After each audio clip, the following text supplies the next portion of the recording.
الحمد لله رب العالمين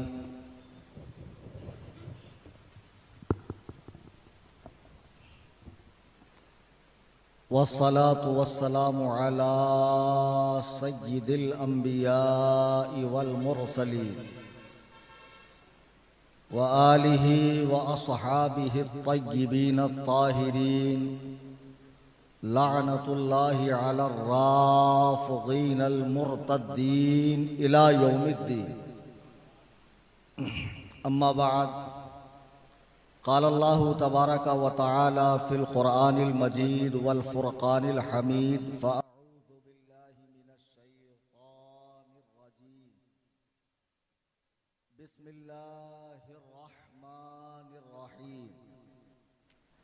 يا أيها الذين آمنوا لا تتخذوا آباءكم وإخوانكم أولياء إن استحبوا الكفر على الإيمان ومن يتولهم منكم فأولئك هم الظالمون. قال رسول الله صلى الله عليه وسلم: يكون في آخر الزمان دجالون كذابون يأتونكم من الأحاديث بما لم تسمعوا أنتم ولا آباؤكم فإياكم وإياهم لا يضلونكم ولا يفتنونكم أو كما قال عليه الصلاة والسلام. میرے نہایت واجب الاحترام بزرگوں، دوستوں، بالخصوص صاحب سجادہ ناشر مسلک اعلیٰ حضرت پر بازوئے سرکار تاج الشریعہ عالم اسلام کی ایک موقر اور عظیم ہستی حضور پرنور الحاج الشاہ حضرت العلامہ سید غیاث الدین قادری ترمذی دامت برکاتہم القدسیہ اور آستان عالیہ پہ حاضر علماء کرام جو قرب و جوار اور دور و دراز سے بھی تشریف لائے، آئیے ہم اور آپ غایت ادب و احترام سے اپنی اور ساری کائنات کے مرکز عقیدت جناب احمد مجتبی محمد مصطفیٰ صلی اللہ تبارک و تعالی علیہ وسلم کی بارگاہ میں ہدیہ درود و سلام پیش کریں. اللہم صلی علی سیدنا مولانا محمد بارک وسلم. جیسے نقیب صاحب کی آواز متاثر ہے، خطیب صاحب کی آواز بھی متاثر ہے. نقیب صاحب بارگاہ کے حاضر باش ہیں، ہمیشہ فیض و کرم کی بارش میں نہاتے رہتے ہیں. یہ میرا پہلا اتفاق ہے اور یقین جانیے کہ مجھے اس مقدس سرزمین سے اتنا ہی لگاؤ ہے جتنا کہ ہر رضوی کو ہونا چاہیے. یہ اور بات ہے کہ یہاں آرام فرمانے والے بزرگان دین کے آراس اور ان کی ولادت اور ان کے کارنامے وغیرہ سے ہنوز میں ناواقف ہوں، لیکن بس اتنا مجھے معلوم ہے کہ یہ میرے اعلیٰ حضرت کے پیر خانے کا پیر خانہ ہے. اب اس سے زیادہ کیا جاننا ہے؟ جب بریلی شریف حاضری ہوتی ہے سال میں ایک مرتبہ اور بیٹری چارج ہوتی ہے تو پورا سال الحمدللہ فرقہ باطلہ کی طبیعت سے دھلائی ہوتی ہے، کوئی کسر نہیں چھوڑی جاتی. اور آج تو میں پاور ہاؤس کے اندر آیا ہوں اور یہاں سے میں جو لے کر جاؤں گا، تو میں نے کہا تھا نا 26 کو ڈھول پھٹے گا، تو دیکھو میں 24 کو حاضر آ گیا. تو اب وہ بیچارے انتظار کریں یوٹیوب کے اوپر جو میں ان کی علمی قلعی کھولنے والا ہوں. عزیزان محترم، اس مقدس بارگاہ میں بحیثیت خطیب میں نہیں آیا، ایک زائر کی حیثیت سے آیا. جب حضور صاحب سجادہ کا مجھے فون آیا، آج ہی کے دن مجھے ممبئی میں غیر مقلدیت کے حوالے سے ایک تقریر کرنی تھی، لیکن جب حضرت کا فون تشریف لایا میں نے سارے پروگرام رد کر دیے اور اسے اپنے لیے سعادت سمجھا، معراج سمجھا کہ پہلے مجھے وہاں جانا چاہیے. بہرحال حاضری ہو گئی، یہ سب سے بڑی بات ہے. اور میں اپنے سے پہلے خطیب صاحب کو سماعت کر رہا تھا، ماشاء اللہ بڑے فصیح اللسان ہیں، طلیق اللسان ہے، زبان و بیان کی نوک و پلک ان کی بہت زیادہ سدھری ہوئی ہے اور ایک سے ایک قابل لوگ ماشاءاللہ یہاں تشریف لاتے ہیں، ماشاءاللہ بہت خوشی محسوس ہوئی۔ ویسے تو ہندوستان میں مزارات کی کوئی کمی نہیں ہے، آراز کی کمی نہیں ہے، اور عرسوں کے نام پر جو دھینگا مشتی ہوتی ہے وہ ہم سے ڈھکا چھپا نہیں ہے۔ ایسی چند بارگاہیں ہوں گی جہاں کے آراز عین شریعت مطہرہ کے مطابق ہوتے ہوں، ان میں سے ایک یہ بارگاہ ہے جہاں علماء کی قدر ہوتی ہے اور عوام کچھ یہاں سے لے کر جاتی ہے، واہ، ورنہ اور جگہ ناڑے، گھوڑے، دھاگے، انگوٹھیاں، قوالی شریف کی کیسٹ اور پتہ نہیں کتنی چیزیں لوگ لے کر جاتے ہیں جن سے ان کا دنیا میں بھی بیڑا غرق ہے اور آخرت میں بھی غرق ہے۔ لیکن یہ وہ بارگاہیں ہیں، چند بارگاہیں کہ جہاں سے عوام کو علماء کے ذریعے نبی کریم صلی اللہ علیہ وسلم اور خدا وند قدوس و جبروت کا صحیح پیغام ملتا ہے۔ حضور صاحب سجادہ نے مجھ سے فرمایا، مجھے حکم دیا، میرے آقا ہیں، میرے مخدوم ہیں، اور ایسے مخدوم ہیں کہ جن کا احترام میرے پیر کرتے تھے۔ یہ پہلا اتفاق ہے، میں کالپی شریف میں ہوں اور یہ پہلا اتفاق ہے کہ حضرت کی موجودگی میں عرض کرنے کی جسارت کر رہا ہوں، حضرت کی موجودگی میں عرض کر رہا ہوں، یہ پہلا اتفاق ہے، ورنہ ملاقاتیں تو کئی ہیں۔ اور حضور تاج الشریعہ کی بارگاہ میں حضور کے ساتھ، حضور غیاث ملت کے ساتھ حاضری ہوئی۔ میں نے اپنے شیخ کو جن کا احترام کرتا دیکھا، کیا میں ان کا احترام نہیں کروں گا؟ ان کی جوتی بھی میرے لیے تاج سر ہے، اور خدا کی قسم میں بڑا فخر محسوس کر رہا ہوں کہ حضور صاحب سجادہ نے مجھ حقیر کو طلب فرمایا اور مجھ سے کہا، کلیم حنفی، آپ کو بد مذہبیت کے حوالے سے، دیوبندیت کے حوالے سے کچھ باتیں کہنی ہیں۔ یقین جانیے اس سے پہلے ابھی جب مائک پر نہیں آیا تھا میں 2-3 باتیں کر رہا ہوں کہ بار بار کھانسی ہو رہی ہے۔ الحمدللہ اتنی دیر بول لیا لیکن ابھی کوئی ایسا محسوس نہیں ہو رہا۔ میں نے سورہ توبہ کی ایک آیت کریمہ پڑھی جس میں اللہ تبارک و تعالی فرما رہا، یا ایھا الذین آمنوا لا تتخذوا آباءکم و اخوانکم، اے ایمان والو اپنے باپ اور بھائیوں کو دوست نہ بناؤ، ان استحبوا الکفر علی الایمان، اگر وہ ایمان کے بدلے کفر کو پسند کریں۔ آج جو لوگوں کا مزاج یہ بنا ہے، آن لائن دنیا میں ہزاروں لوگ اس وقت سن رہے ہیں، اور جب تقریر اپلوڈ ہو جائیں گی تب بھی ینگرز، یوتھ، نوجوان اسے سنیں گے، جو اسے بریلوی شدت قرار دیتے ہیں کہ یہ بریلویوں کی شدت ہے۔ خدا کی قسم بنظر غائر اگر آپ قرآن و حدیث کا مطالعہ کریں گے تو یہ شدت آپ کو قرآن و حدیث میں ملے گی۔ نبی اللہ سبحانہ و تعالیٰ ارشاد فرما رہا ہے کہ اے ایمان والو اپنے باپ اور بھائیوں کو دوست نہ بناؤ اگر وہ ایمان کے بدلے کفر کو پسند کریں۔ ظاہر سی بات ہے کہ قرآن کا جب نزول ہو رہا ہے تو اس کے پہلے مخاطب صحابہ کرام کی جماعت ہے، یعنی وہ خطاب صحابہ کو ہے۔ تو اس دور میں جو لوگ حلقہ بگوش اسلام ہو رہے تھے ان میں سے کئیوں کی رشتہ داریاں کفار سے تھی، تو تالیف قلب کے لیے قرآن کو اتنی اجازت دینی چاہیے تھی کہ بھئی جب تک سب لوگ داخل اسلام نہیں ہوتے نرمی کا معاملہ رکھا جائے، سختی نہ کی جائے۔ لیکن قرآن نے شروع دن سے یہ مزاج بنایا، ادخلوا فی السلم کافہ، اسلام میں پورے آ جاؤ، آدھا تیتر آدھا بٹیر یہ ادھر نہیں چلے گا، آنا ہے پورے آ جاؤ اور جانا ہے تو پورے طور پہ چلے جاؤ۔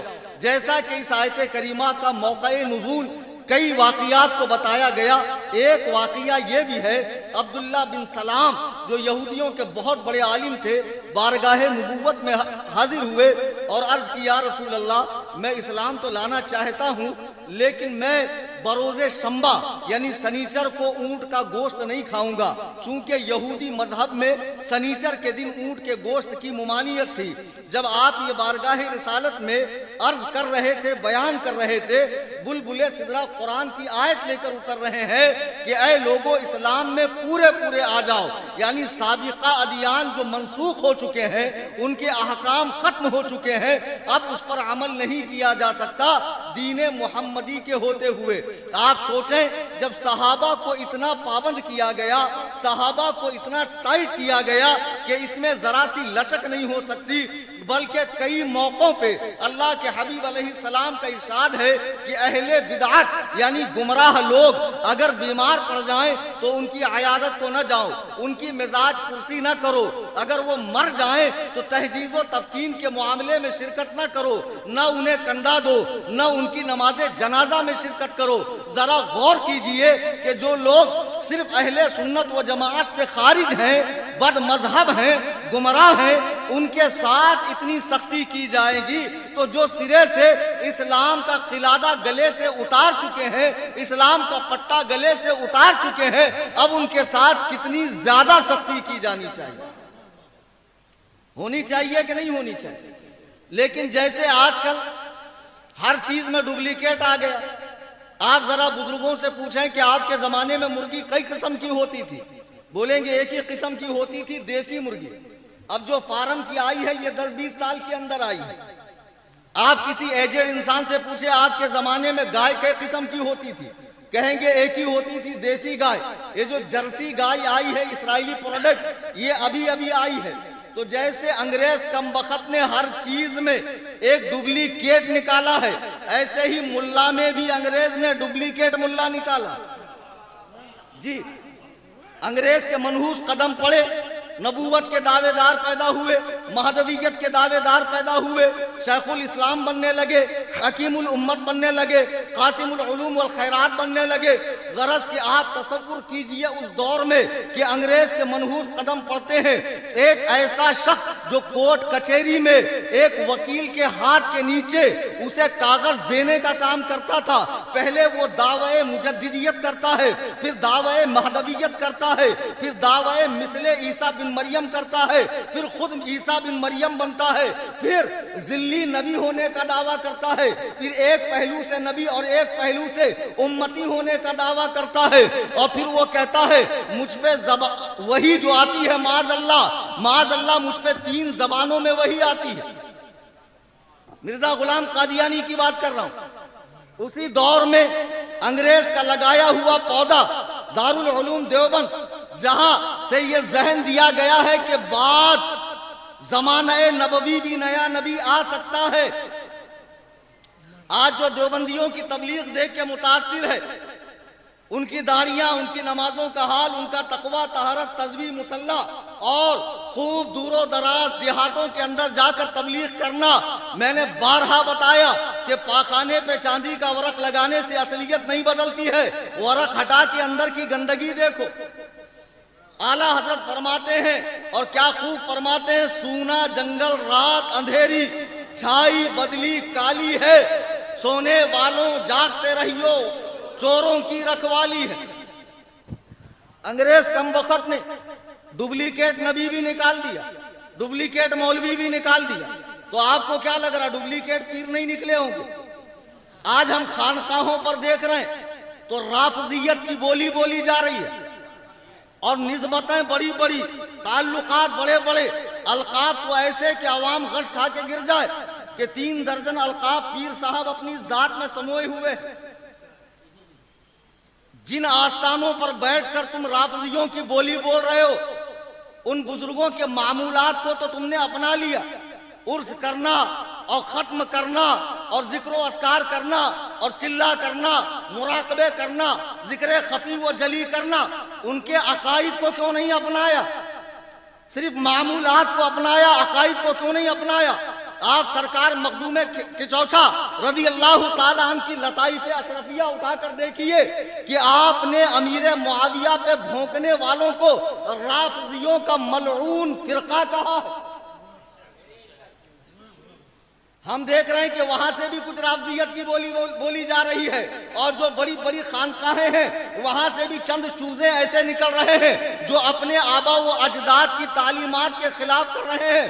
مسلمانوں، اس عرص پاک میں آئے ہو تو یہاں سے پیغام لے کر جاؤ، بحیثیت سنی مجھے اہل سنت و جماعت پر سختی سے قائم رہنا ہے، حضرات صحابہ و اہل بیت دونوں کا دامن تھامے رہنا ہے، اور اسی میں نجات ہے، اس لیے کہ اہل سنت کا ہے بیڑا پار اصحاب حضور، نجم ہے اور ناؤ عطرت رسول اللہ کی۔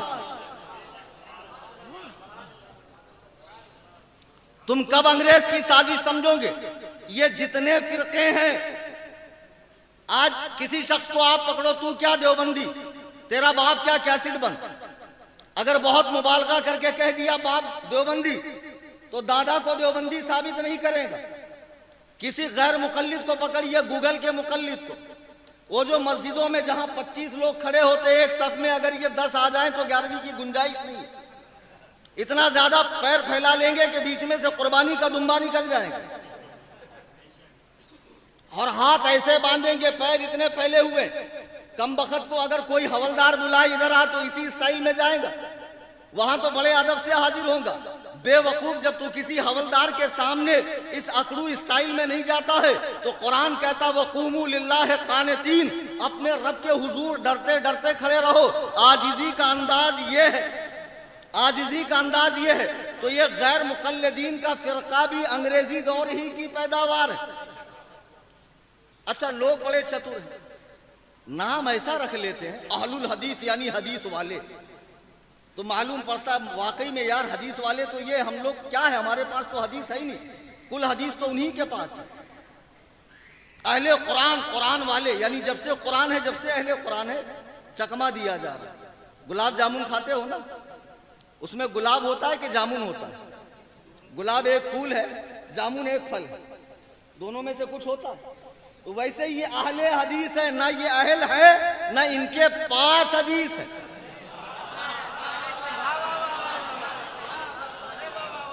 نہ یہ اہل ہے نہ ان کے پاس حدیث ہے۔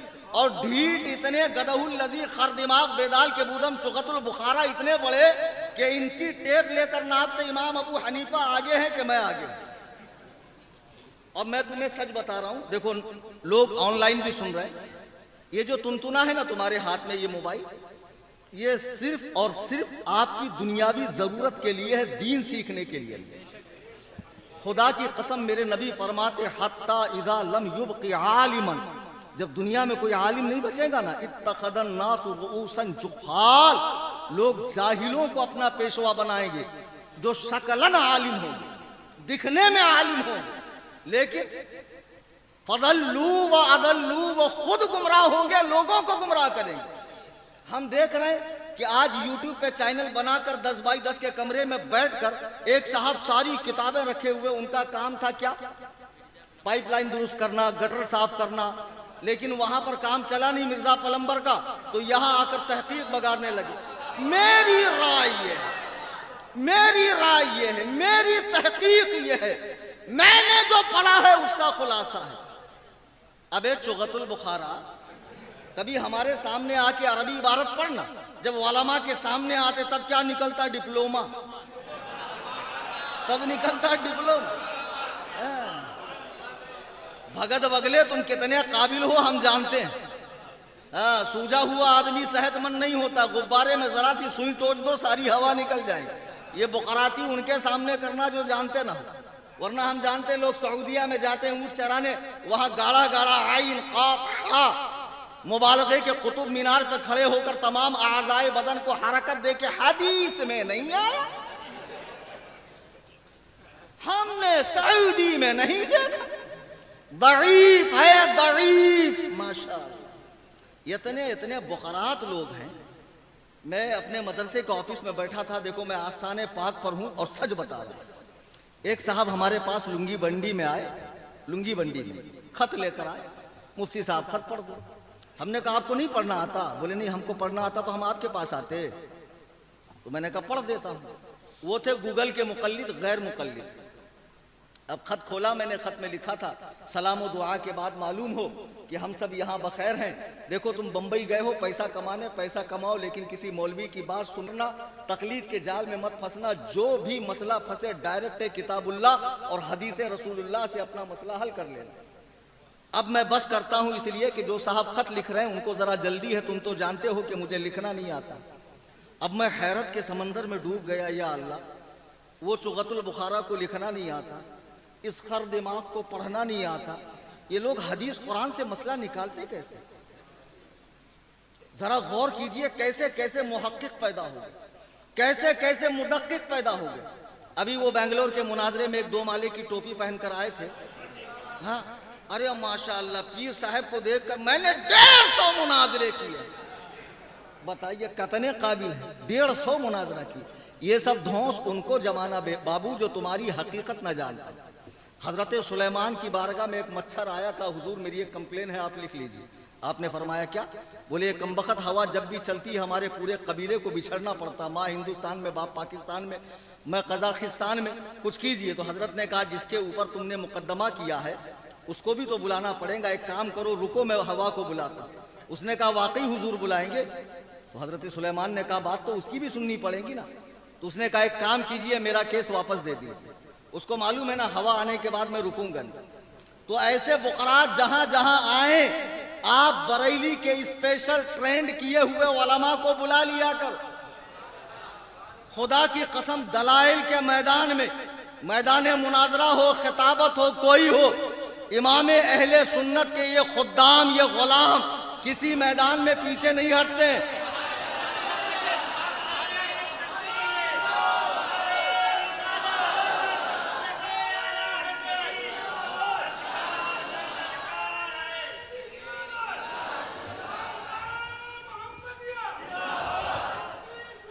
افسوس کی بات یہ ہے کہ ان 2 ٹکے کے ملاؤں کو بڑی بڑی خانقاہوں کا سپورٹ مل رہا ہے. بھائی اگر میری سمجھ میں نہیں آ رہا ہے کہ آپ رافضیت کی بولی بول کیوں رہے ہو, آپ ایران کے رسیہ کیوں ہو گئے؟ اور میں تو ایران سے کہوں گا یار تمہارے چاہنے والے اتنے پیدا ہو گئے, ایک کام کرو ان کو بھی ایک بار دعوت پہ بلا لو جیسے اسماعیل ہانیہ کو بلائے تھے. ایران کی دعوت معلوم ہے نا پھر کیسے ہوتی, سیدھا جنت سے ایک اسٹاپ پہلے. تو سارے پیر صاحب وہیں پہنچ جائیں گے جو ایران کی بولی بول رہے ہیں. آج ایک عام فہم بات کی جاتی امام نسائی کے حوالے سے کہ امام نسائی نے فرمایا کہ حضرت امیر معاویہ کے شان میں کوئی صحیح حدیث نہیں ہے. آپ کو معلوم ہونا چاہیے علم حدیث کا اصول اور قاعدہ کہ علم حدیث میں صحیح کے مقابلے میں غلط نہیں آتا. یہ مفتی اشفاق صاحب بیٹھے ہیں, پوچھیے آپ, مفتی عادل ازہری صاحب بیٹھے ہیں, اور بھی علماء بیٹھے ہیں. علم الحدیث میں صحیح کا مقابل, ارے بولو بھائی, صحیح کے مقابلے میں غلط نہیں آتا. آج جو پیر صاحبان اپنے پیٹ العلوم کو حرکت دے دے کے کئی مالا کی تسبیح پہن کے 10 انگلی میں 20 انگوٹھی پہن کر یہ چونچ لال کر کے حلقہ مریدہ میں معرفت سے بھری ہوئی باتیں کرتے ہیں چاندی کا چلم مارنے کے بعد کہ امیر معاویہ کے شان میں کوئی صحیح حدیث نہیں ہے. امام نسائی نے کہا ہے اللہ کی قسم میں اس عظمت والی بارگاہ میں جس بارگاہ میں فیض پا کر ذرے مہتاب بنے, آفتاب بنے, علم و فن کے چمکنے لگے, کوئی امام احمد رضا بنا, کوئی شاہ برکت اللہ بنا, بارگاہ میں ذمہ داری سے کہہ رہا ہوں اگر آن لائن سن رہے ہو اور تفضیلی گروپ کے متوالو, اے مولائیت کا نام لینے والو سن لو, اللہ کے عزت و جلال کی قسم امام نسائی نے جو کہا کہ امیر معاویہ کی شان میں کوئی صحیح حدیث نہیں ہے تو تو نے کیا سمجھا سرے سے حدیث ہی نہیں ہے. صحیح نہ ہونے کا مطلب حسن حدیث ہو سکتی ہے, حسن لذات ہی ہو سکتی ہے, حسن لغیر ہی ہو سکتی ہے, ضعیف ہو سکتی ہے. علم الحدیث میں صحیح کے مقابل غلط آتا ہی نہیں ہے. کیا کہنے ورنہ حضرت امام ترمذی رحمہ اللہ نے حضرت امیر معاویہ کی شان میں حدیث بیان کر کے فرمایا یہ حدیث حسن ہے اور امام ترمذی کا حسن صحیح ہوتا ہے.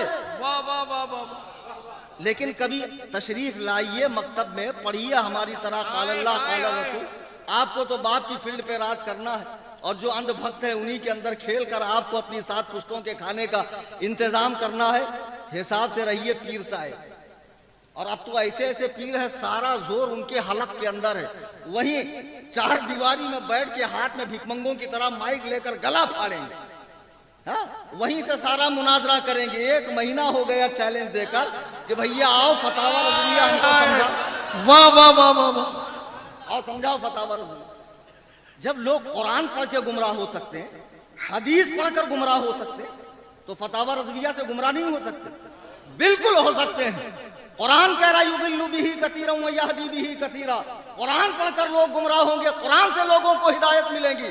اور یہ اہل حدیث حضور علیہ السلام کے فرامین کو اپنی عقلوں کے مطابق سمجھنے کی بنیاد پر گمراہ ہے۔ میں آپ کو ایک سچا واقعہ بتا کر اپنی بات کو مختصر کر دوں۔ ہمارے یہاں ایک صاحب تھے، پان پٹی چلاتے تھے، تو پان پٹی پہ کیا کرتے تھے، وہ پان کو چونا لگاتے تھے لیکن بول کر لگاتے تھے کتنا لگا۔ تو ماں نے کیا کہنے تو پھر ماں نے کہا بیٹا ایسا کرو تم سعودیہ چلے جاؤ، سعودیہ میں بہت پیسہ ہے اور یہاں تو اتنا دھندا چل نہیں رہا ہے۔ تو بولے اماں ہم سعودی جا کے کیا کریں گے؟ بولے بیٹا وہاں بہت ریال ملیں گا تو سارا گھر کا کام کاج ہو جائے گا، بہن کی شادی ہو جائے گی، تمہارے لیے بھی چاند جیسی دلہن لے کر آ جائیں گے۔ یہ میرے دیکھنے کا واقعہ، میں صحیح بتا رہا ہوں، لوگ حدیث قرآن پڑھ کر گمراہ کیسے ہوتے ہیں، اس بڑی بارگاہ سے آپ یہ ذہن لے کر اٹھیے۔ اب یہ صاحب سعودی گئے لیکن وہاں ان کا من نہیں لگ رہا تھا، نہ کھانا اچھا، نہ ہوا اچھی، نہ پانی اچھا، نہ ماحول وہاں کا جچ رہا تھا، اتنا صاف ستھرا ماحول جمتا نہیں لوگوں کو جلدی۔ تو اب یہ روزانہ اماں کو فون کریں، اماں ماحول جم نہیں رہا، اماں ماحول جم نہیں رہا ہے، کسی طرح ہم کو بلا لے۔ تو اماں کہتی بیٹا نہیں وہیں رہو۔ تو وہاں ملتا ہے خبوس، بڑی بڑی روٹی جو ہماری طرح نرم نرم روٹی ہوتی نہیں۔ تو انہوں نے سوچا کیوں نہ اماں کو 2-4 خبوس بھیجوں، کھائیں گی تو خود بخود اپنے لال کو بلا لے گی، بیٹا واپس آ جا۔ اب جب انہوں نے وہاں سے خبوز بھیجا تو اب ان کو یہ خوشی تھی کہ اماں فون کر کے مجھے بلائیں گی، لیکن اماں نے فون کر کے ایسے کہا کہ ان کے پیر کے نیچے کی زمین نکل گئی۔ اماں بولے بیٹا جو سعودیہ سے تبرک تم بھیجے تھے نا وہ پورے محلے کے لوگ لے کر گئے، ہم کو تو کچھ بچا ہی نہیں۔ ایک کام کرو نیکسٹ مرتبہ 10-20 اور زیادہ بھیجنا۔ اب یہ مرتا کیا نہ کرتا۔ تو وہاں ان کا ویزا ایکسپائر ہو گیا، ان کو لگا دیا اونٹ چرانے کے کام پہ، وہاں کسی نے ان کو دے دیا مسند امام احمد، ہاتھ میں لے کر بیٹھے، خود ہی تحقیق کرتے کرتے اپنا بیڑا غرق کرنے لگے، خود سے حدیث پڑھنے لگے۔ امام سفیان بن عیینہ فرماتے ہیں لوگوں کا خود سے حدیث و قرآن پڑھنا اپنے آپ کو گمراہ کرنا ہے۔ قرآن نے صاف کہا فَاسْأَلُوا أَهْلَ الذِّكْرِ إِن كُنتُمْ لَا تَعْلَمُونَ، علم والوں سے پوچھو اگر تمہیں پتہ نہ ہو۔ 18 سال پڑھنے کے بعد بھی جب لوگ ہم سے مسئلہ پوچھتے ہیں نا تو ہم کتب فقہ کی طرف رجوع کرتے ہیں جی، اور وہاں مفتہ بھی قول کون سا ہے، راجح قول کون سا ہے، وہ عوام کو رکھتے ہیں۔ تو ہم نے بھی صرف فقہا کی آراء کو لوگوں کے سامنے رکھا، لیکن جب یہ وہاں سے تشریف لائے، یہ جھاپک جوا داڑا اور یہ بڑا پیٹ العلوم، یہ ماتھے پر شامی کباب، اور وہاں سے تشریف لانے کے بعد جب علامہ فخامہ اسامہ اوباما پاجامہ بن کر تشریف لائے محلے میں، کیا کہنے بابا۔ اب ان کو اتنا شوق ہوا حدیث قرآن پڑھنے کا۔ اب ماں نے کہا بیٹا جب تم اتنے بڑے حضرت بن کے آ ہی گئے ہو تو ایک کام کرو تمہاری شادی کرا دیتے، جی تمہاری شادی کراتے۔ بولے اماں شادی تو کرانا لیکن دیندار عورت سے کرانا، یہ صحیح کا واقعہ بتا رہا ہوں۔ کیا کہنے۔ بولے دیندار عورت سے جو پکی نمازی ہو۔ اماں نے تلاش بسیار کے بعد ایک لڑکی ایسی ڈھونڈی جو نماز 5 وقتہ کی پابند تھی۔ بہرحال شادی ہو گئی علامہ صاحب کی ان کی۔ اب شادی ہونے کے بعد یہ بھی نماز پڑھ رہی ہے، علامہ صاحب بھی پڑھ رہے ہیں، لیکن ایک دن ایسا آیا کہ اس نے بیچاری نے نماز نہیں پڑھی۔ تو علامہ نے دیکھا ظہر میں نہیں پڑھی، عصر میں نہیں پڑھی، تو مغرب میں ان کی رگے خباثت پھڑک گئی۔ کہا تم نے ظہر عصر کیوں نہیں پڑھی؟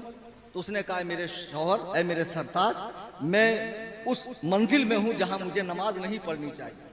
بولے کچھ نہیں، حدیث میں آتا ہے نماز کسی حالت میں معاف نہیں ہے، نماز تم کو پڑھنی پڑے گی۔ واہ۔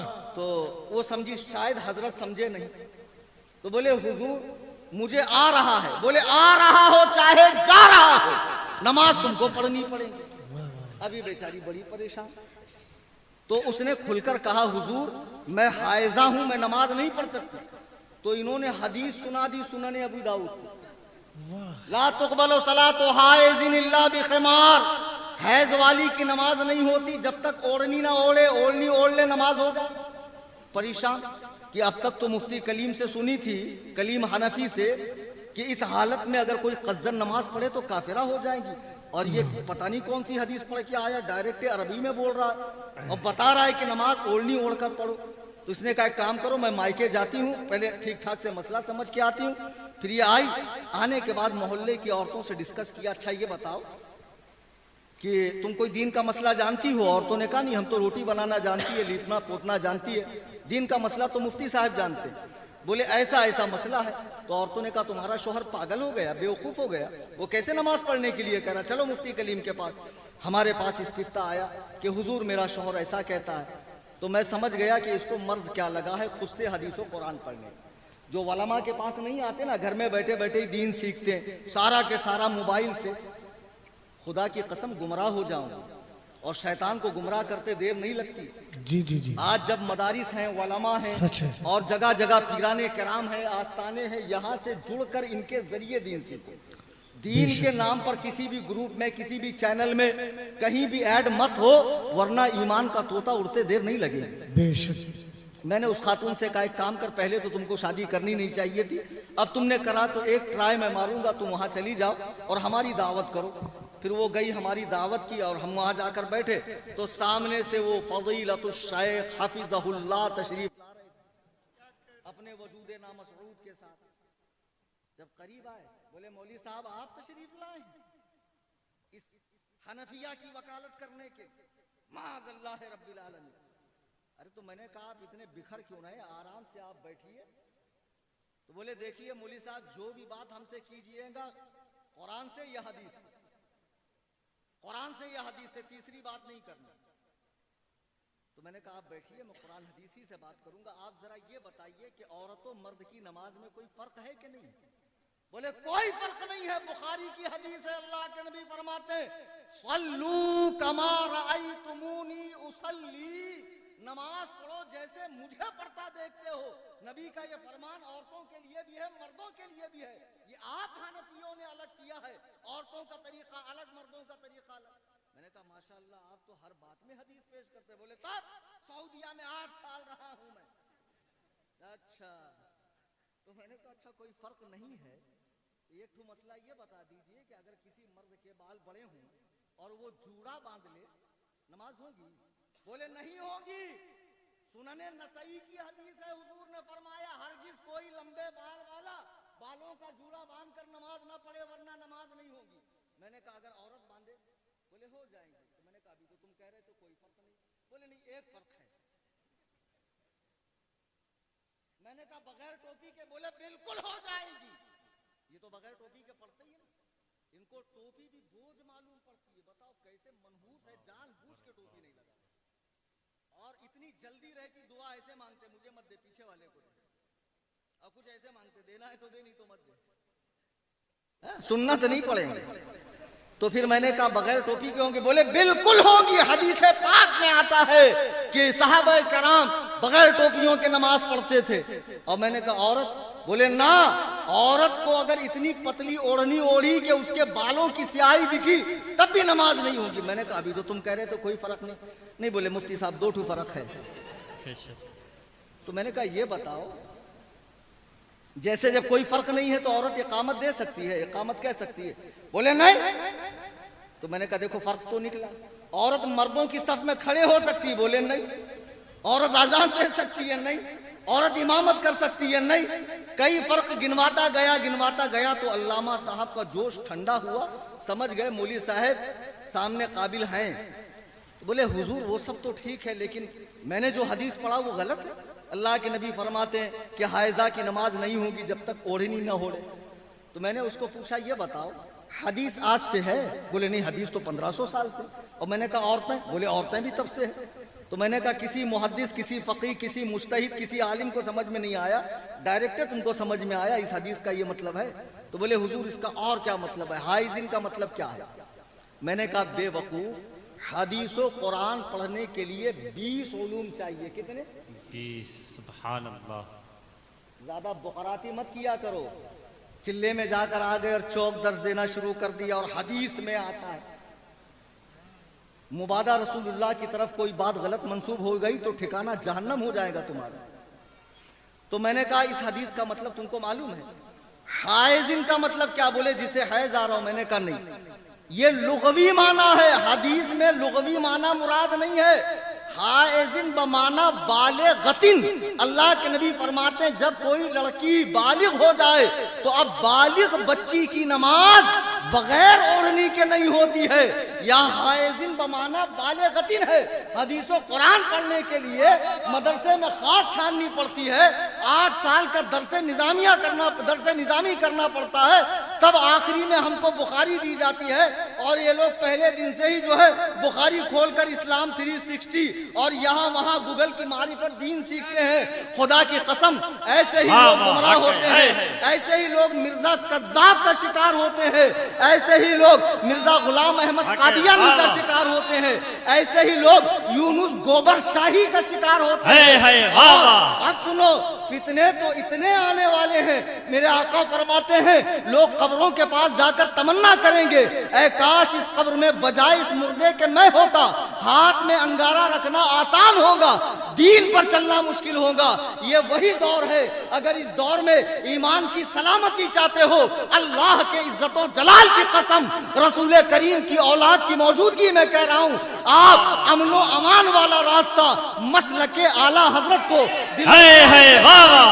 اسی میں آپ کے ایمان کی سلامتی۔ نعرہ تکبیر، نعرہ رسالت، عرس احمدی، حضور صاحب سجادہ، غازی اسلام، صوفی کریم حنفی صاحب قبلہ، بحیثیت سنی ہونے کے اللہ و رسول کے جتنے دشمن ہیں، خواہ وہابیہ ہوں، دیابنہ ہوں، اہل تشیع ہو، جتنے بھی ہیں ان سے کوئی تعلق، کوئی علاقہ مت رکھیے، اور جو دیوبندیت گھس رہی ہے رشتہ داری کے ذریعے بھی وہابیت کو مت آنے دو۔ بعض لوگ زیادہ قابل ہوتے ہیں کہ نہیں لڑکی دے نہیں سکتے، لا سکتے ہیں۔ یہ کہاں سے تم کو جزیہ مل گیا مسئلہ؟ عالمگیری میں تو ہے جب تک مسلمان ہو کر 6 مہینہ اسلام پر اس کی استقامت نہ دیکھو اس سے شادی کرنا جائز نہیں ہے نا۔ آج تو پہلے آتے ہی ماں باپ سے توڑتی، جو ماں باپ سے توڑتی ہے وہ اللہ رسول سے نہیں توڑ سکتی۔ ہم نے دیکھا عورتوں کے ذریعے بھی وہابیت آئی ہے۔ خبردار، رشتہ داری بھی نہیں، رشتہ داری بھی اعلیٰ خاندان والوں میں نہیں، اعلیٰ حضرت والوں میں۔ کسی اینگل سے بھی بد مذہبیت، وہابیت، دیوبندیت، رافضیت کو مت آنے دو، اور جیسے وہابی دیوبندیوں کو نہیں آنے دوں گے اڑیا گڑیا لٹیا چٹیا ٹامک ٹنیا، اس کی سہاگن اس کی ابھاگن، کسی کی جوگن کسی کی ناگن، کسی کی ودوا اور کسی کی کیا پتہ نہیں کیا کیا انہوں نے مزارات اولیاء کے تقدس کو پامال کر کے اس کی حرمت کو پامال کیا ہے۔ ان سارے اڑیا گڑیا لٹیا چٹیا پیروں سے بھی ہوشیار رہیے، اور جو جامع الشرائط پیر ہیں بے شک انہی کے دامن سے وابستگی اختیار کی۔ حضرت نے ایک فون فرمایا، میں نے کوئی بات نہیں، حالانکہ جو لوگ میرے مزاج سے واقف ہیں، میں کتنا سخت مزاج کا آدمی ہوں، جانتے ہیں یہ ہمارے شیخ ہیں، ہم ان کا احترام کرتے ہیں، میں نے اپنے شیخ کو ان کا احترام کرتے ہیں، سبحان اللہ، جن کا احترام علماء عرب و عجم فرماتے تھے، ان کو میں نے ان کا ادب کرتے دیکھا ہے آل رسول کا۔ ایسوں کے دامن سے وابستہ ہو جائیے، ورنہ بہت ڈپلیکیٹ مال گھوم رہا ہے، پیر کی شکل میں، عالم کی شکل میں، مصلح کی شکل میں، مہدی کی شکل میں، اور اب تو کوئی قناعت نہیں کر رہا مولوی پر، مفتی بھی ہلکا ہو گیا، اب تو مجدد پیدا ہو رہا ہے، وہ بھی جیسے جیسے آگے بڑھ رہے ہیں ان کی داڑھی کم ہوتے جا رہی، اب تو نبی بننے کی ہوڑ لگی ہوئی۔ مرزا نے کیا نبوت کا دعویٰ کیا، اسی کے فرقے میں 8-10 لوگوں نے اور نبی ہونے کا دعویٰ کیا۔ اب جرمن میں چلے جائیے، آسٹریلیا میں چلے جائیے، اللہ کے فضل و کرم سے میں نے 11 کنٹری کا وزٹ کیا ہے، اور دنیا میں میں جہاں جاتا ہوں، ابھی گزشتہ مہینے میں ہانگ کانگ اور چائنا گیا ہوا تھا، اسی انداز میں اپنے مسلک کو پیش کرتا ہوں۔ سبحان اللہ، اور اللہ تبارک و تعالیٰ یہ ہمت و جرات میرے شیخ کے صدقے میں سلامت رکھے۔ باتیں بہت طویل نہیں کرنی، یقین جانیے مفتی عادل صاحب گواہ ہے، میں 2 منٹ بات نہیں کر پا رہا تھا کھانسی کی وجہ سے، پتہ نہیں کیسے آدھا گھنٹہ اور پونا گھنٹہ تقریر کر۔ سبحان اللہ، یہ کرم نہیں تو کیا ہے۔ زندگی سلامت رہی، دوبارہ آپ کے سامنے آنے کا اتفاق ہوا، پھر انشاءاللہ سلسلہ کلام کو میں دراز کروں گا۔ ہمارے انشاءاللہ میرے شیخ نے فرما دیا، سبحان اللہ، واہ واہ، عرس محمدی تو 24 شعبان المعظم انشاءاللہ الرحمن، پھر تب قاعدے سے خبر لی جائے گی۔ سر دست حاضری مقصود تھی سو ہو گئی۔ اللہ تبارک و تعالیٰ دوران تقریر قرآن کریم پڑھنے میں، حدیث پاک کے الفاظ بولنے میں، کوئی واقعہ نقل کرنے میں بارگاہ کا تقدس اگر پامال ہوا ہو، مجھ سے کوئی غلطی ہوئی ہو، تمام حاضرین سامعین کے سامنے میں توبہ کرتا ہوں، استغفر اللہ ربی من کل ذنب، لا الہ الا اللہ محمد رسول اللہ صلی اللہ علیہ وسلم۔ شاید کہ اتر جائے تیرے دل میں میری بات، انداز بیاں گرچہ بہت شوق نہیں، وما علینا الا البلاغ۔